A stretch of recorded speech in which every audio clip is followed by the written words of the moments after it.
Selamat datang kembali di dalam perkuliahan Kalkulus Lanjut MA 2031. Kita masih akan membahas mengenai teorema integral. Saya Erik dari program studi S1 Matematika FMIPA ITB. Pada kesempatan kali ini kita akan berbicara mengenai bentuk vektor lain dari teorema Green yang kita kenal dengan teorema Stokes. Kalau kamu masih ingat, teorema Green itu menghubungkan integral atas permukaan tertutup dengan isinya, yaitu integral lipat 2, integral lintasan dengan integral lipat 2. Nah, ini kita akan perluas ke bagaimana kalau saya punya permukaannya itu di R3. Kalau kemarin sebelumnya kita lihat teorema Green di bidang, jadi di R2. Bagaimana kalau di R3 ya permukaannya bisa bisa macam-macam gitu ya. Nah, itu yang akan kita sebut sebagai teorema Stokes. Mari kita mulai. Nah, sebelumnya kita akan melihat terlebih dahulu sambil mengulang teorema Green di bidang. Misalkan saya punya D, subhimpunan dari R2, dan C, lengkungan tutup di D, yang tidak memotong dirinya sendiri, yang sederhana. Yang lengkungannya itu harus mulus bagian demi bagian, piecewise smooth, dan berorientasi positif. Orientasi positif, masih ingat ya teman-teman ya, kalau saya jalani kurvanya itu, maka daerah dalamnya itu harus terletak di sebelah kiri. Maka itu yang kita sebut orientasi positif.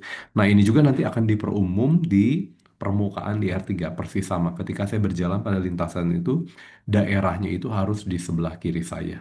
Gitu ya. Eh, maka misalkan pula PQ-nya turun parsialnya kontinu, maka berlaku ini gitu ya. Tentu saja teman-teman bisa lihat langsung bahwa integral di kanan di kirinya itu adalah integral garis f dot t ds dengan t-nya vektor singgung dan f-nya medan vektor PQ gitu ya teman-teman ya. Dan ini dapat diperumum dengan mudah menjadi integral lintasan f dot t ds dengan f-nya itu adalah PQR gitu ditambah satu komponen lagi. TDS-nya masih tetap sama adalah vektor singgung satuan gitu ya. Pertanyaannya yang di sebelah kanannya seperti apa gitu, sebelah kanannya seperti apa.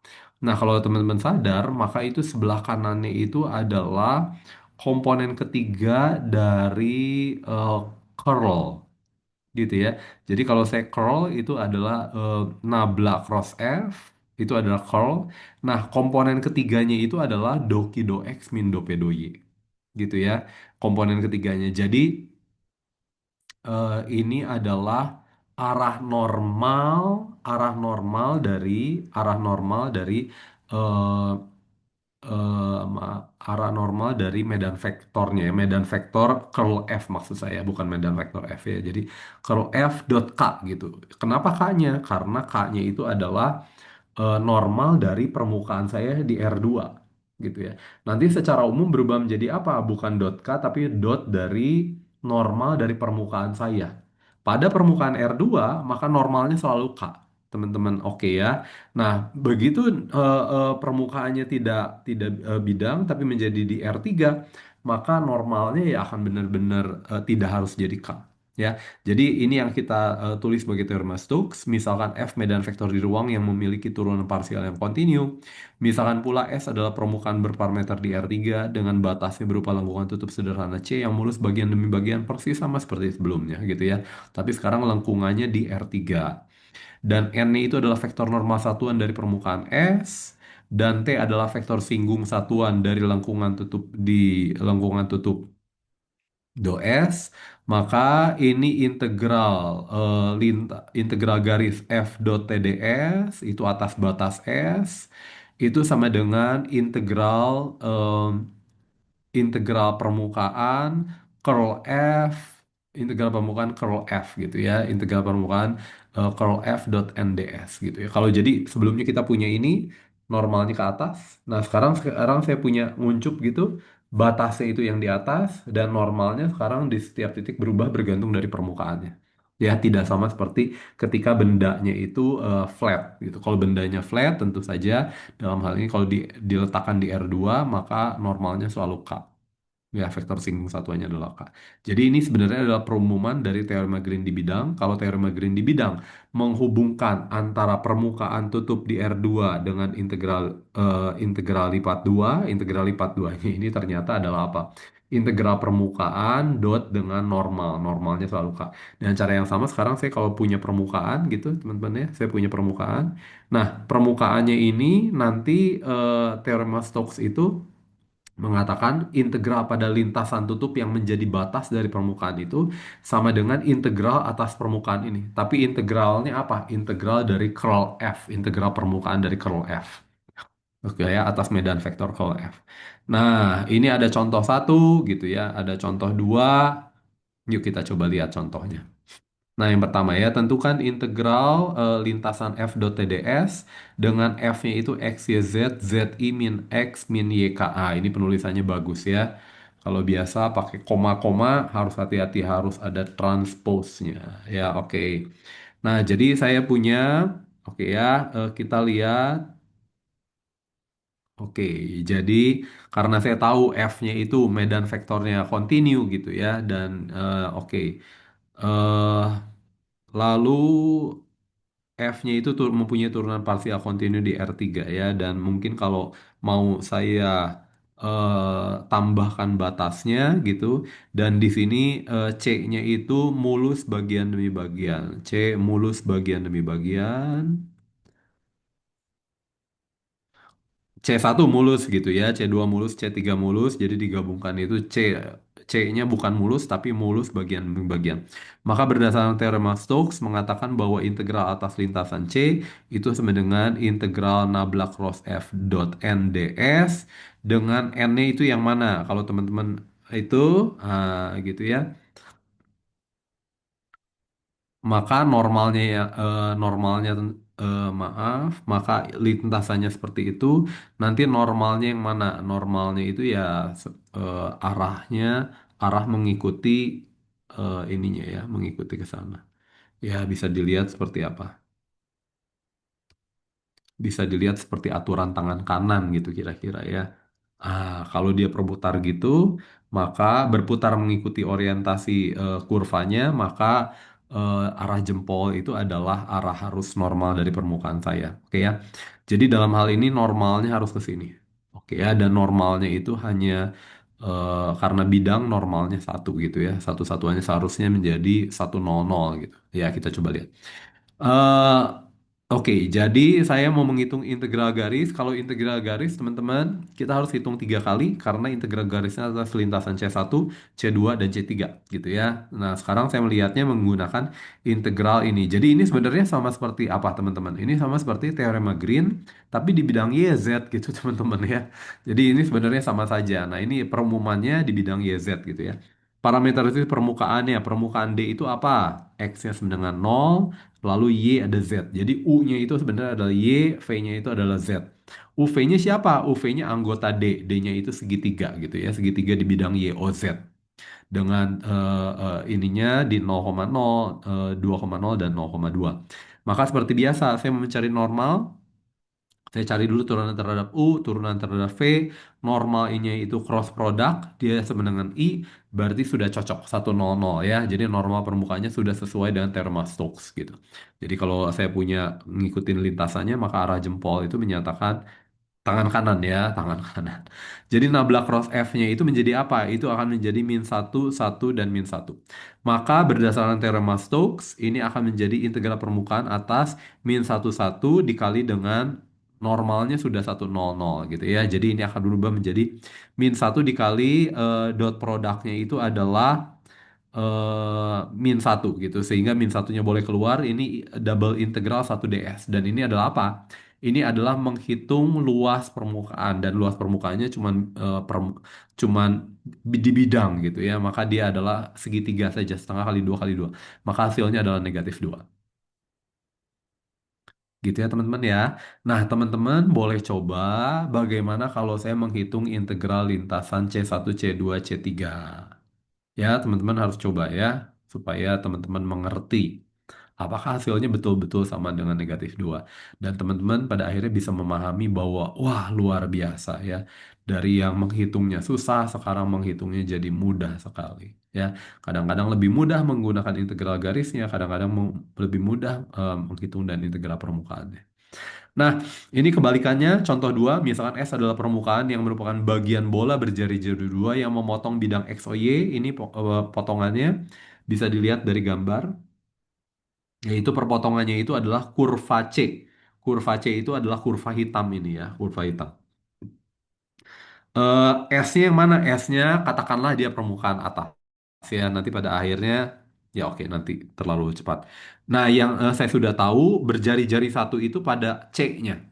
Pada C, batas dari permukaan S-nya yang atas ya, teman-teman ya. Atasnya adalah permukaan S. Saya tulis ini permukaan S. Nah, misalkan S adalah permukaan atas bola dan C adalah lintasan pada batas S. Karena F mempunyai turunan parsial yang kontinu dan gitu ya, dan C yang adalah batas dari S-nya itu mulus bagian demi bagian, mulus lah karena ini nggak ada bagian demi bagian, emang mulus, jadi lebih kuat daripada mulus bagian demi bagian. Maka berlaku teorema Stokes, maka integral atas permukaan S itu dot NDS itu sama dengan integral F dot TDS atas lintasan C. Gitu ya. Teman-teman kalau lihat yang ini, maka C-nya kalau memenuhi itu, gitu ya teman-teman ya, maka permukaannya normalnya harus keluar. Maka normalnya harus permukaan. Oke, jadi dalam hal ini karena sama dengan integral garis, saya menggunakan integral garis saja. Kenapa menggunakan integral garis? Ya, pada akhirnya kalau kamu mau menggunakan integral permukaan, parameterisasi permukaannya rada ribet ya.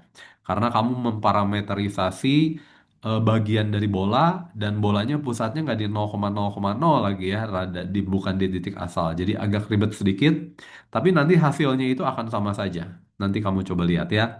Nah, sekarang saya parameterisasi lintasan C, X-nya adalah cos T, Y, T, Z, T.